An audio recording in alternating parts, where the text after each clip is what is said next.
You will hear two teachers, Andrew and Katie, discussing the coming excursion of their language class. First, you have some time to look at questions 1 to 6.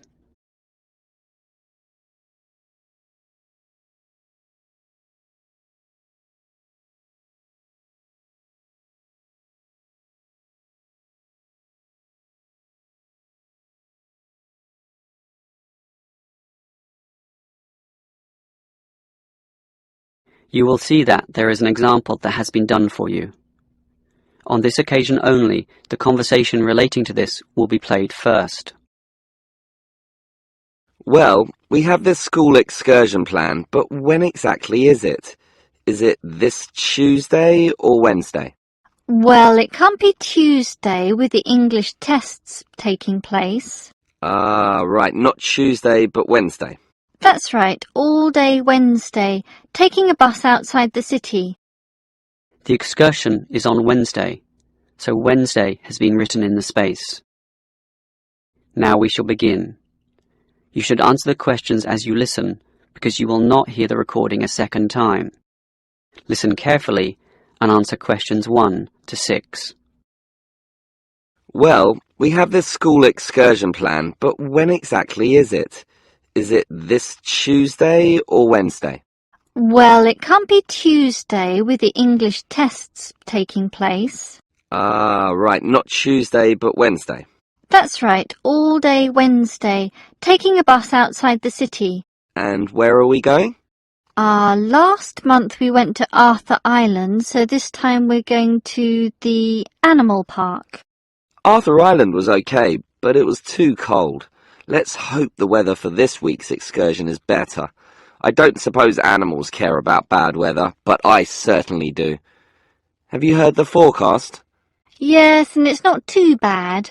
Basically, they're saying Monday will be sunny. Good. But then the weather will change. Not so good. Yes, Tuesday we'll have some showers, but by Wednesday, the day of our excursion, it will be, well, their words are cold and cloudy. Cold and cloudy. Well, as long as it isn't wet and rainy, I'm happy enough. We won't need umbrellas, just warm clothing. And what time will we get there? Let's see, the bus picks us up at 8:30 a.m. and then it's an hour and a half on the road, so we arrive at 10 a.m. Sorry, with the 15-minute break, that will actually be 10:15 a.m. That's early enough. Then all our students can see the animals, have their fun, and do whatever they want to do. Well, one fun event planned that day is Birds of Prey. What's that? That's when they bring out several birds of prey, eagles, falcons, kites, those sorts of birds, and throw pieces of meat into the air, and the birds swoop down and eat them. It's quite impressive. Sounds great. Birds of prey. Are there any other activities? There's a catered lunch at the park restaurant. We've already paid for that. And in the afternoon there's... Well, I had a choice between the reptile display and the koala handling. In the reptile display, the students can handle live pythons and various other snakes. Surely they'd rather hold koalas. I'm sure, but the koalas can't be handled unless the weather's sunny, and given the forecast, I thought it better to choose the reptile display. That's a shame. These Asian students would love the koala handling. Yes, I know, but we can't control the weather. And then we get back. What time will that be? We leave the park at 4:30, but then we face traffic, so we won't get back until well after 6 p.m. It will most likely be 6:30, but that's better than the last trip. We didn't get home until 8:30 that time. Yes, that was a bit too late, wasn't it? Before you hear the rest of the conversation, you have some time to look at questions 7 to 10.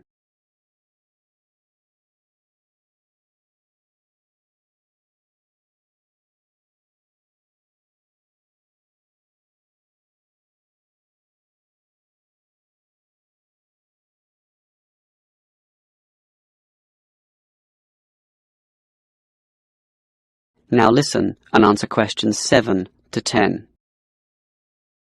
Andrew, I understand you've been doing some research regarding the breakdown by nationality of our student body. That must have produced some interesting results. You're right. I got some statistics from head office. I would imagine that most of our students are either Japanese or Chinese. You imagine right. But it's the Chinese who constitute the majority, but only just. I had thought Koreans might be second, but it's actually the Japanese, quite close behind. It's somewhat surprising, but obviously all those study tours that our university markets in Japan are bringing in students. What's the breakdown exactly? Japanese are a quarter of the whole, which is considerable. Last year they were only 16%, so that market has grown nicely. The only other proportions of some weight are the Indonesians and Koreans, about the same. Indonesians at 15% and the Koreans are a little higher, not like last year when they were less than 10%. I thought we'd have more Indonesians than Koreans. Well, as I said, they're about the same. Just like the Saudi and Thai student numbers, almost the same also, both just under 10. Which one is bigger? Thai students number just a fraction more. As for the other nationalities, collectively they're only 3%, so it wasn't worth giving each of them a separate category. I just grouped them under other. That's Vietnamese, South American, a couple of Russians, and so on. That is the end of section 1. You now have half a minute to check your answers.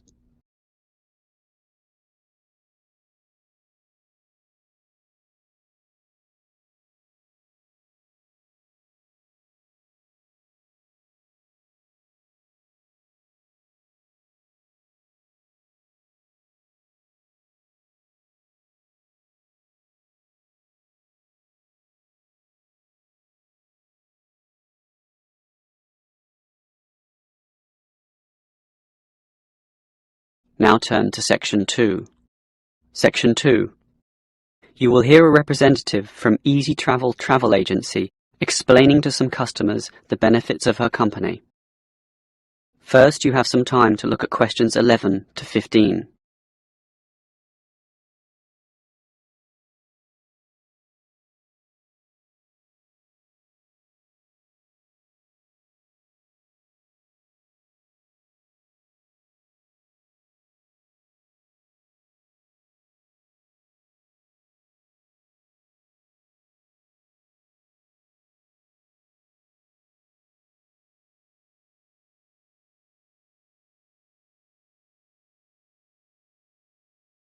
Now listen carefully and answer questions 11 to 15. Hello everyone. Now you're here because you're interested in travel, right? And you're in the right place. For Easy Travel we have the best deals for the best locations. We specialize in eco-travel, or holidays designed to get you amongst nature, ignoring the hustle and bustle of big cities. So whether you want to hike in Nepal, as many people do, or follow some jungle paths in the rainforests of Queensland, we can give you the best deal. If you look at our office here, you'll see our overseas consultants.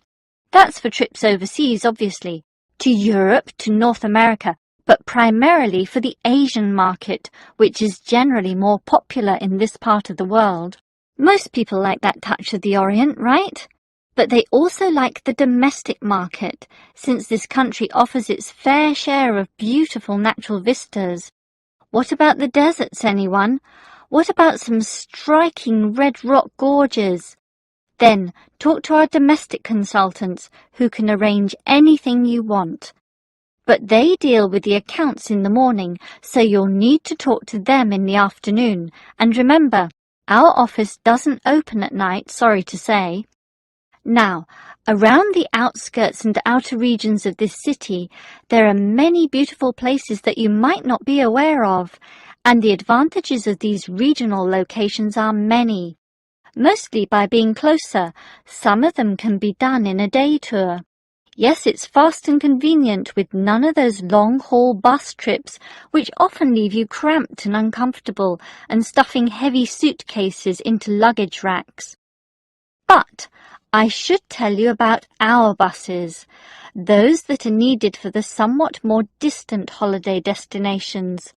They definitely do not suffer from those problems I just mentioned.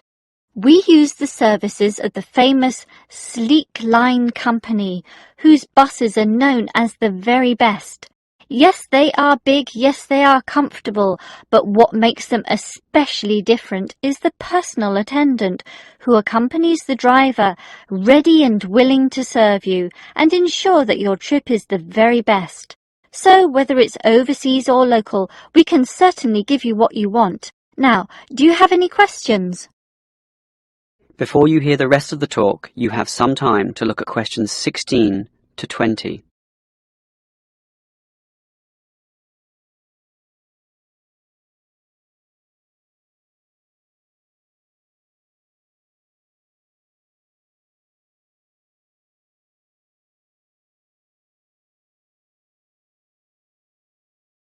Now listen and answer questions 16 to 20. Right, let me orient you to our main Easy Travel office here. On this table right beside us are travel magazines for you to browse through, and on the wall next to that are many more for all parts of the world. Our 4 travel consultants sit over there on the other side of that long counter. That's right, 4 of them, side by side, all serving various regions. Now, let me tell you their specific functions.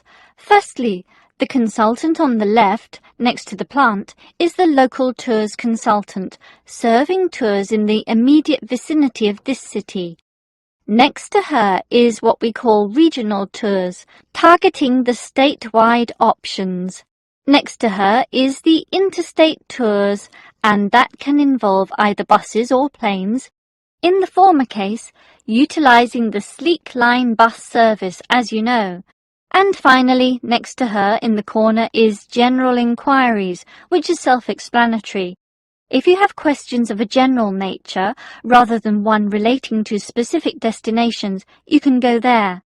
Now, as I said, we can do international tours, and for that you need our big office, just through that door, the one between those 2 plants.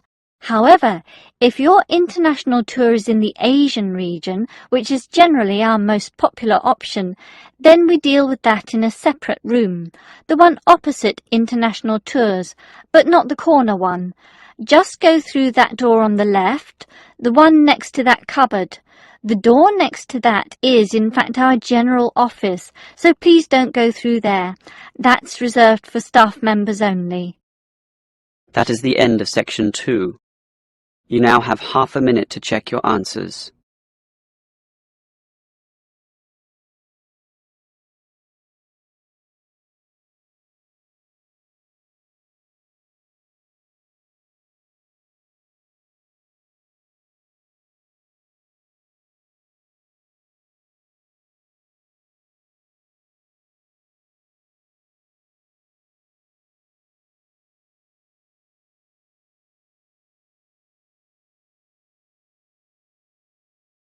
Now turn to section 3. Section 3. You will hear 2 students, Sam and Liz, discussing their university orientation program. First, you have some time to look at questions 21 to 24.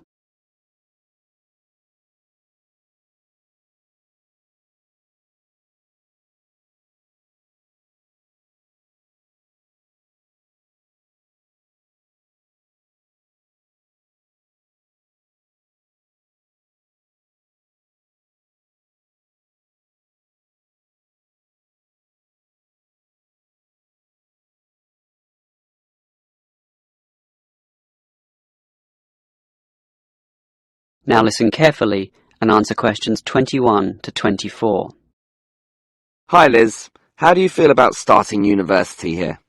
A little bit nervous, but I'm confident I can handle it. This orientation program seems like it will help us a lot. Sure, I'm looking at the timetable here myself. It seems that there are choices available. I can see. So, what are you going to do Monday afternoon? In the morning we all have the opening lecture, but it looks like we have a choice later that day, as you said. Well, the careers lecture might be helpful, but I am interested in the uni tour. It's probably too early to be thinking of careers now anyway, and I want to know what's what at this new university, so I'm doing the tour. All right, I'll come along with you. Might learn something interesting. After all, we haven't seen much of this place yet, and we will be spending 4 years here. Tuesday is another full day too. In the afternoon there's a lecture about study skills, but that morning offers another choice. Library tour or student union induction? What do you think? I think the student union is very important, but we can go there anytime, right? So we should take advantage of the library tour while it's being offered. Maybe the week after, you and I can go to the student union. Library it is then.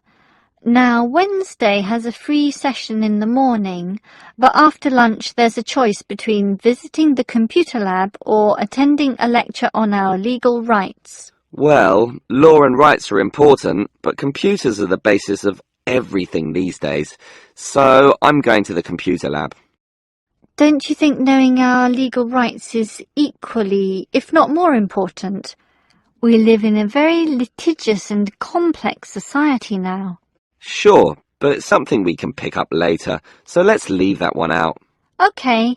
Let me see the timetable. Thursday is a free day, and the week winds up with some celebrations on Friday afternoon. It looks like a fun choice too. There's either a barbecue on the main lawn or the dance. I never pass up the chance to eat something. What about you? If I can get a free meal, I'll take it any day, and I'm not good at dancing anyway. Well, that's that decided, right? Right. Before you hear the rest of the conversation, you have some time to look at questions 25 to 30.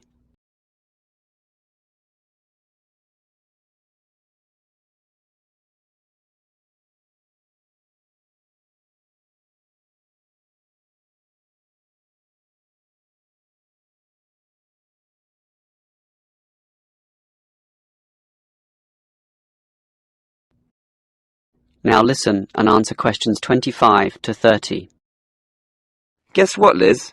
There's another interesting thing in this orientation booklet, and it looks important, about a style guide. What's that?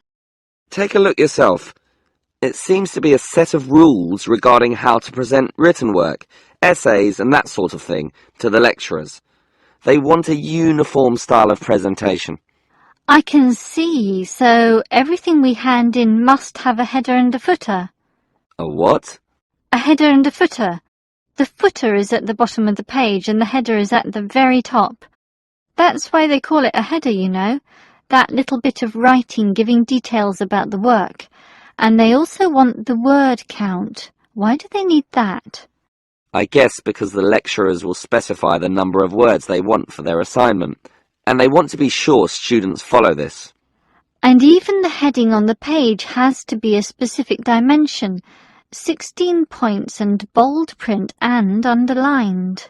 And subheadings are 14 points, and the font has to be Arial for everything.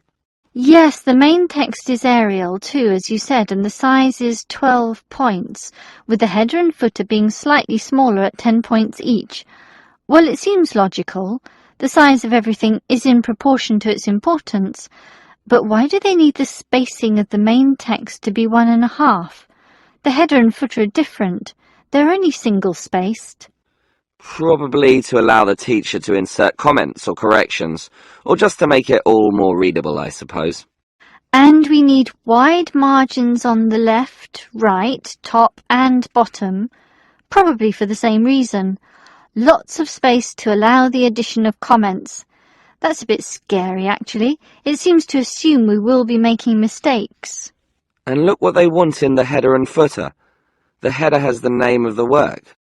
Not the name of the teacher. No, the work, but surely the teacher's name must go somewhere. Ah, here it is. It goes in the footer. Okay, I'd say this is all logical. If a page is lost, say falls to the floor, then with all this information it can always be traced back to the teacher involved. Right, As you say, all very logical. That is the end of section 3. You now have half a minute to check your answers.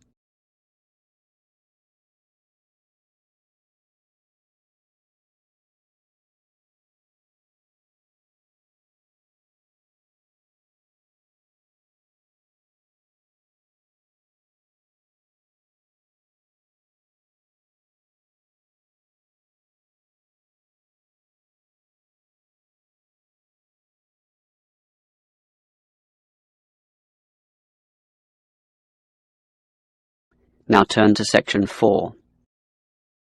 Section 4. You will hear a lecturer discussing public parks. First, you have some time to look at questions 31 to 34.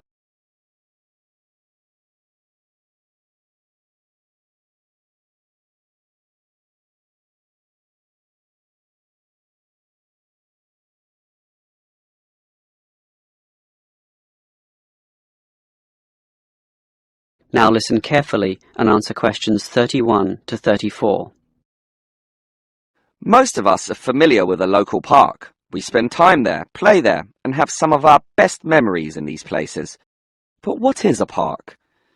Basically, it can be defined as a natural, or at least semi-natural, piece of land, planted with a variety of trees, bushes and flowers, protected and reserved for the enjoyment of all citizens. There are usually regulations about the sorts of behaviour that can take place within, and sometimes there are facilities such as children's playgrounds or fields for ball games and other sorts of activities. For this reason, if there is grass, it is kept short, and this also discourages the breeding of insect pests.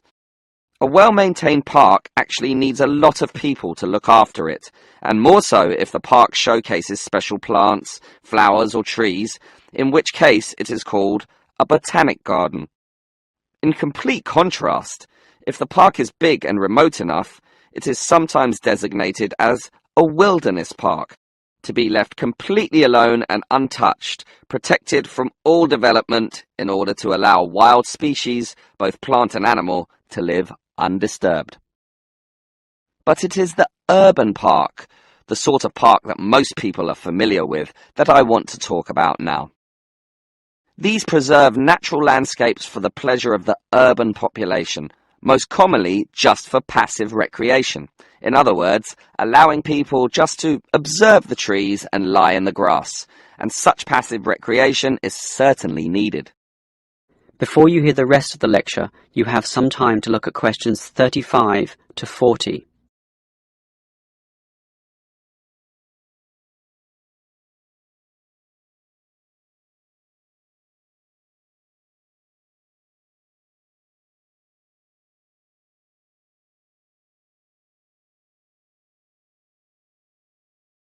Now listen and answer questions 35 to 40.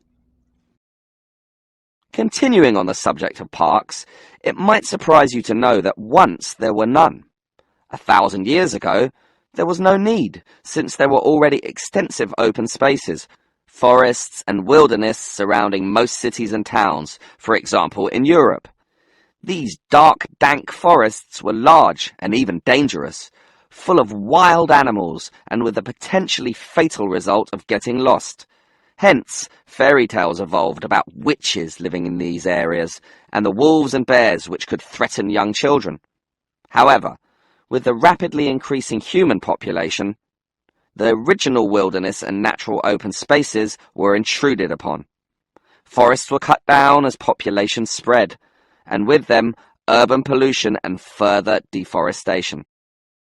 But it was only with the advent of the Industrial Revolution that people realized natural areas needed to be preserved to give the populace access to the sort of nature that was fast disappearing due to the uncontrolled development and demand for resources.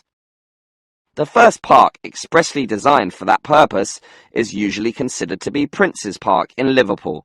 This was in 1841 on land donated to the public by a rich iron merchant. With such a generous donation, worth about £50,000, the council decided to invest £5,000 of its own money in making it look good. Consequently, they hired a landscape designer, Joseph Paxton, who designed twisting, turning pathways among shade-giving trees, all based around a central lake. In many ways, it became the prototype for all later large parks, including the famous Central Park in New York. But if we were to pick the park that most people are familiar with, it would be the much smaller neighborhood park.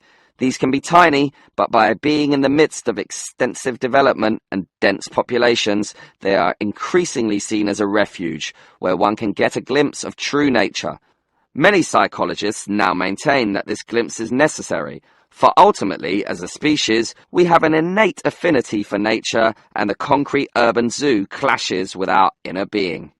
This has seen a rejuvenation of many urban parks that were once left to decay, for example, in New York or London, and indeed some cities such as Melbourne are known all over the world for their abundance of carefully maintained parks, including a world-famous botanic garden.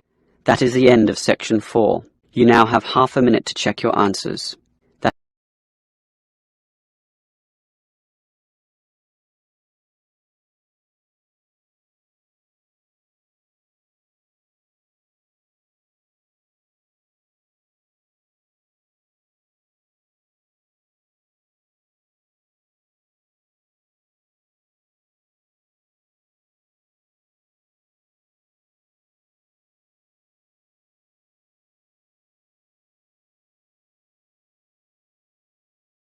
That is the end of the listening test. In the IELTS test, you would now have 10 minutes to transfer your answers to the answer sheet.